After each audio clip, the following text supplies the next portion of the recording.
Mas se eu tentar outro caminho.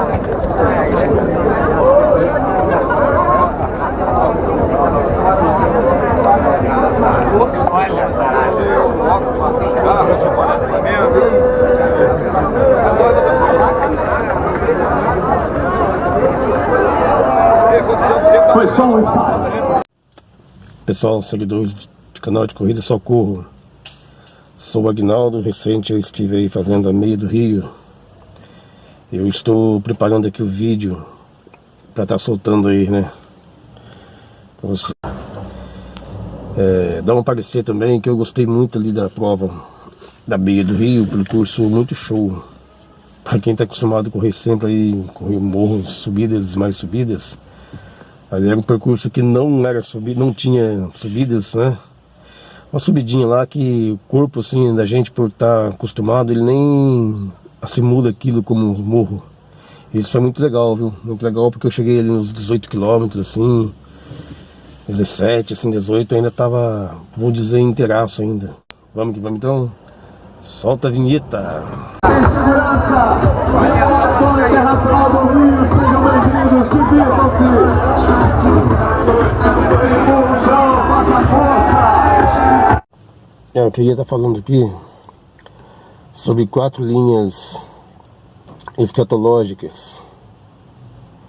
E a gente vai ver que durante todo o período da igreja, a igreja ela esteve olhando para pelo menos uma dessas linhas escatológicas durante todo o percurso da igreja, né? Então você pega lá desde a era da igreja até aqui, o momento você vai ver que durante todo esse tempo a igreja sempre esteve olhando para uma dessas expectativas. Vamos com tudo, boa prova, boa prova! Salvador,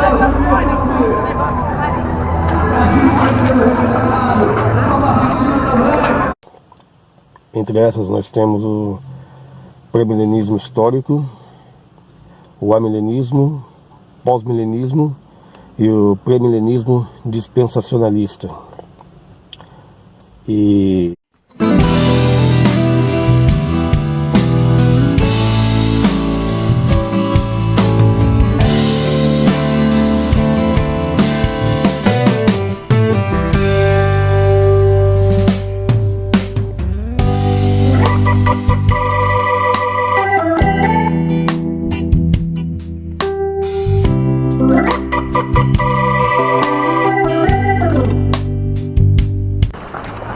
Parabéns, irmão.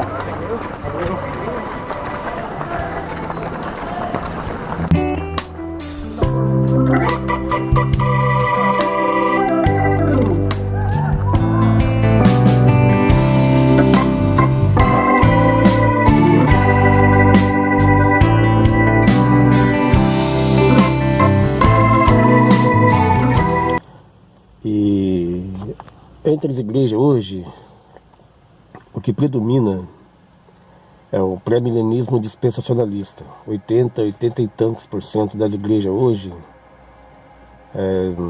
defendem a linha pré-milenismo dispensacionalista, que é um ramo do pré-milenismo histórico. O que seria então essas linhas e suas divergências? Eu estou falando isso porque penso que é bom falar e com o objetivo de chegar ao real entendimento. Vocês sabem que eu estou aqui nesse canal de corrida. Estive recente fazendo a meia maratona do Rio.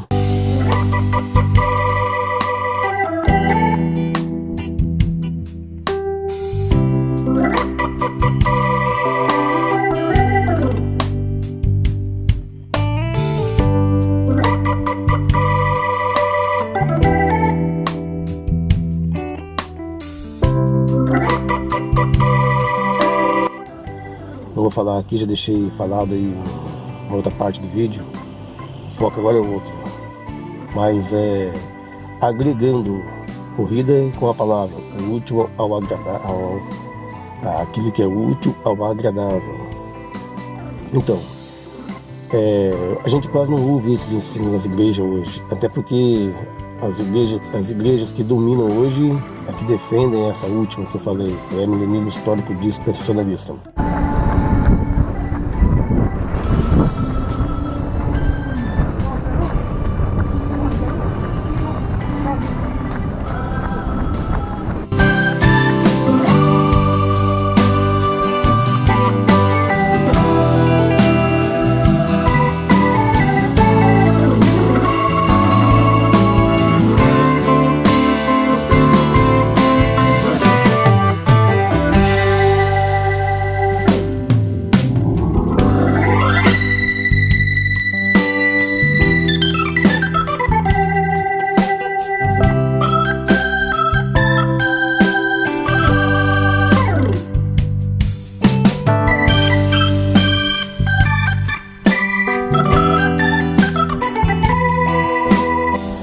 sabe que o que a gente começa a analisar, que não é preciso você ir muito longe para você entender sobre essas coisas, né? Às vezes a pessoa acha que você precisa ser espiritual demais, né? Viver o dia todo de oração. É claro, claro que a gente tem que viver em oração, viver com Deus. Mas às vezes as pessoas acham que você precisa ter uma revelação do céu para você entender essas coisas, sendo que não. Na própria história a gente já vai conseguir desmentir várias coisas. A gente já tem a história. O pré-milenismo histórico, ele é a linha escatológica que surgiu desde o início, né? Claro, na época nem era conhecido dessa forma, não tinha esse termo, né? E é o que a igreja, lá no começo, ela tinha em mente, que Jesus vinha depois da tribulação, então haveria o milênio, e o que está na escritura. Esse era o pensamento dos irmãos. O celular está caindo aqui, tem que estar apoiando, estou sem o bastão. Então, eles eram os irmãos que viveram mais próximos dos apóstolos de Cristo, né? Compare aí eles, entre eles e Cristo, e nós e Cristo, né? Coloca aí quem que mais adquiriu o verdadeiro ensino. Tipo assim, eles pegaram o evangelho fresquinho ali dos apóstolos de Cristo, né? Agora chegou a nós hoje, depois de tanto tempo. Mas então, o pré-milenismo histórico, ele ensina que Jesus vinha depois da tribulação, estabelece o reino milenar, conforme está nos profetas. Você vai ver lá em vários profetas, Jeremias, Ezequiel é Daniel, né? Daniel mesmo é o profeta base para todas as profecias do tempo do fim. Ela é uma base que todas têm que se levar a Daniel. Hoje eu aprendi essas coisas, né? Coisa que antes eu nunca via. Então, esse era o pensamento dos irmãos na época. Ninguém tinha esse pensamento de que fosse ser arrebatado secretamente, arrebatado antes da tribulação. Ninguém tinha isso em mente. Mas aí aconteceu que no século, me parece que no século IV em diante, foi surgindo a segunda linha, o amilenismo. Por quê? Porque lá no pré-milenismo histórico foram havendo ideias ideias que não concordavam com a atual escatologia.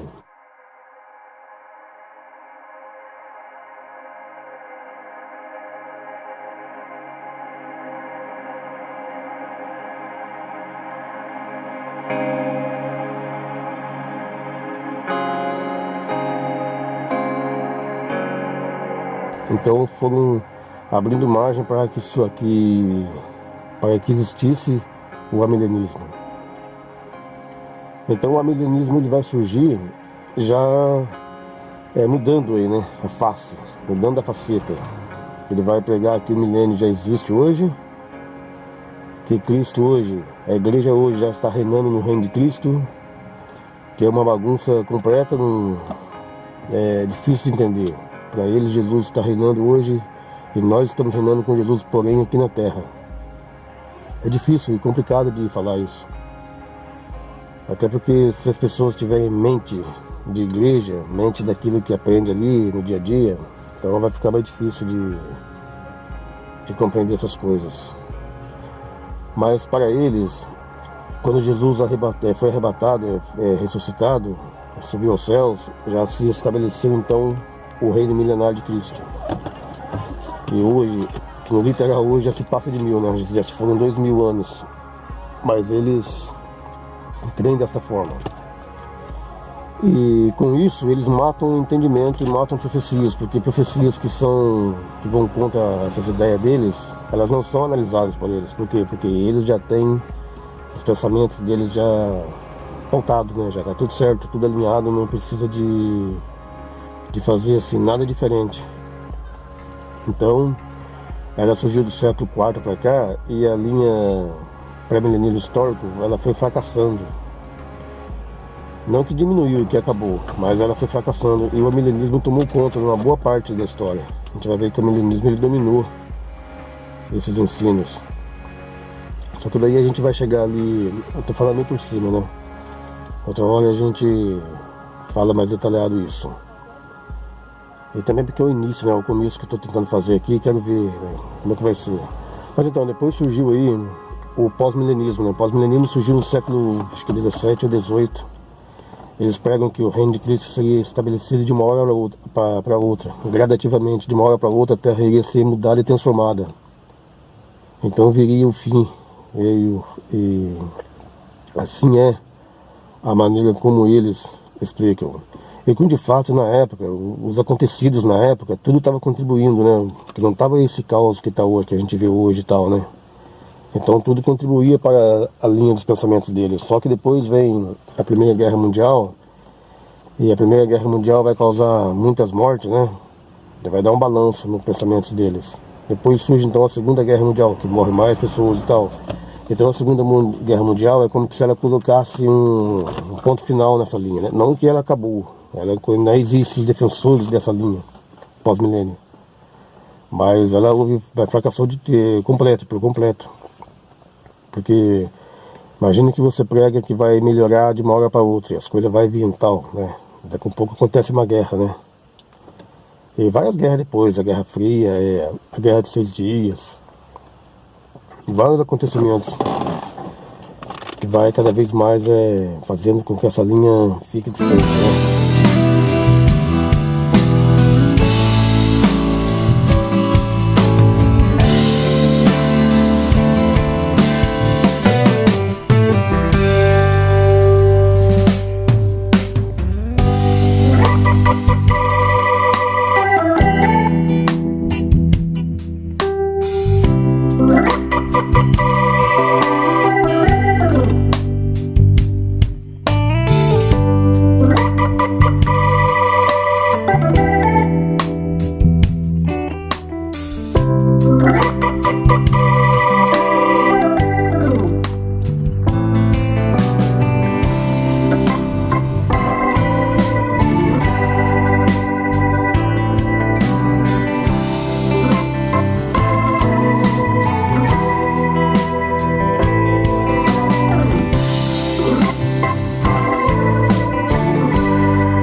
Mas então, a gente vê que essa linha, no meu pensar, é uma das bem assim mesmo interessante, né? E que demonstra cada vez mais que o povo não tem entendimento mesmo da verdadeira escritura. Mas todavia, chegando ali no século XIX, vai surgir então o pré-milenismo histórico, porém reformado, ao qual chama-se pré-milenismo histórico, porém dispensacionalista, que é o que a igreja, na maior parte hoje, abraçou e vive hoje. Ela tem semelhança com o pré-milenismo histórico, porém diverge em vários pontos. Um dos principais pontos é o arrebatamento secreto. O arrebatamento secreto, volta de Jesus antes da tribulação. Eles pregam e creem dessa forma, né? Porque é aquilo que eu falei desde o início. Quais foram as pessoas que estavam mais próximas dos apóstolos e de Cristo, né? Esse povo que surgiu agora no século XIX, XVIII e século XX, ou lá no começo, lá, após a morte dos apóstolos. É claro que eles tinham pegado o evangelho mais puro, mais santo, para anunciar e divulgar. E o pré-milenismo histórico, ele surgiu no século dispensacionalista, surgiu no século XIX, mas ele ganhou a ênfase mesmo no século XX, a partir do século XX que ele ganha a ênfase.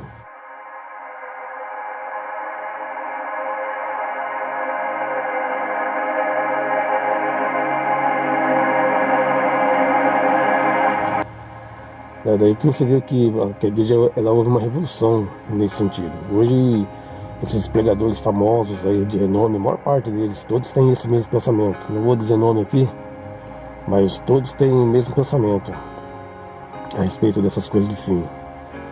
Mas é da gente se pensar e se entender. E com essas histórias a gente vê que não precisa nem você ter muito conhecimento de escritura. Basta você conhecer a história que você consegue diagnosticar aquilo que é o real. Eu defendi há muito tempo o pré-milenismo histórico dispensacionalista. Cresci na igreja assim, no sentido de mais de 20 anos na igreja, Assembleia de Deus.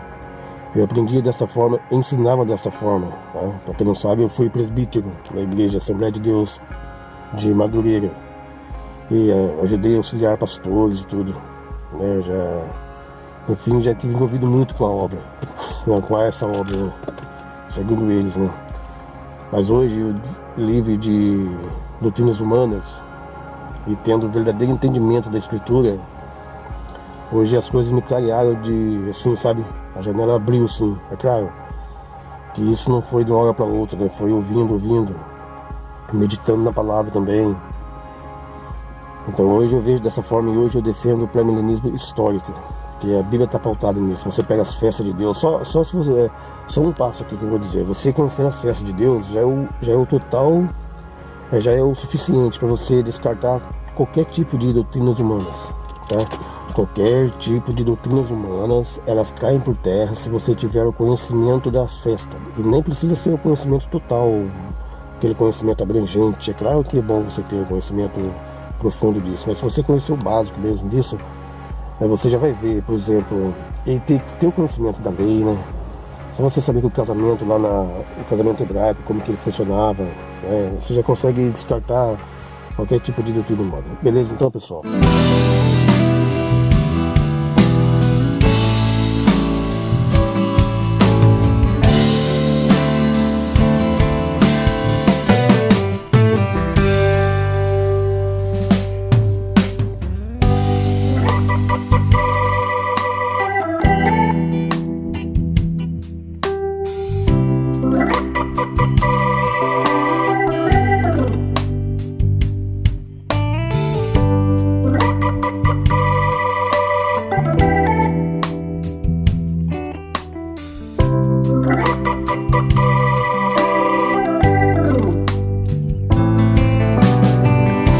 Seguidores do canal de Corrida Socorro, hoje eu estou aqui, já está fazendo minhas considerações finais. Canal de Corrida Socorro de São José dos Campos, São Paulo, direto aqui na cidade maravilhosa, meia maratona do Rio. Nós estamos usando a linha de chegada, já passamos de 20. Percurso muito bom, eu achei. Acostumado a pegar muito morro em provas, então essa aqui foi bem assim, mais fácil de controlar. Então, chegando aqui na reta final, minha terceira meia do ano.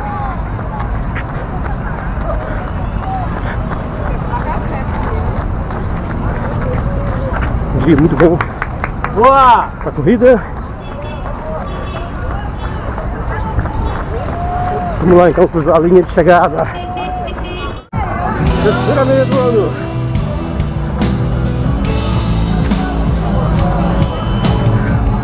Cada um, eu não sei se você falou que ela estava batendo aqui. Bateu aqui.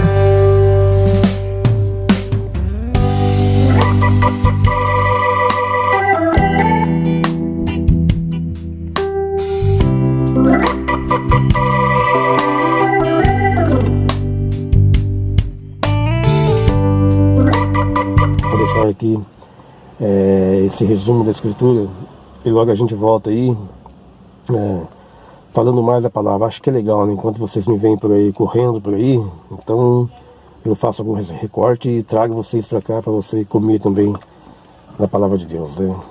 Esse então é o Aguinaldo, canal de Corrida Socorro, e a gente vai estar sempre por aqui falando também da graça de Deus. Abraço. Só saiu daí e perguntou. Ou se eu guardo alguma coisa pra mim.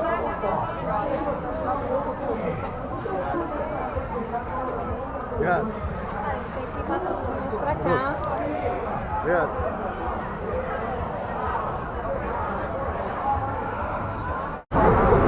Então, mais uma prova aqui na cidade do Rio, aqui na meia maratona do Rio, que é missão cumprida, terceira meia do ano, e agora vou voltar para casa, né? A prova foi maneira, bem assim, boa de correr, percurso show, muito poucas subidas, então foi bem assim, fácil de estar controlando. Agora não sei qual será a próxima prova, devo de ficar agora bastante tempo sem praticar a corrida, porque infelizmente eu vou ter que tratar do meu joelho novamente, porque eu voltou a doer, e se eu não tiver 100% não adianta, né? Então fazer um trabalho bem assim legal, procurando melhorar e sarar de vez disso e depois voltar, né? Enquanto isso eu vou estar então caminhando e fazendo também bike, que ajuda muito, né? Então tá aqui com o canal de Corrida Socorro, direto aqui da cidade do Rio de Janeiro para uma meia maratona aqui, beleza? Então, valeu!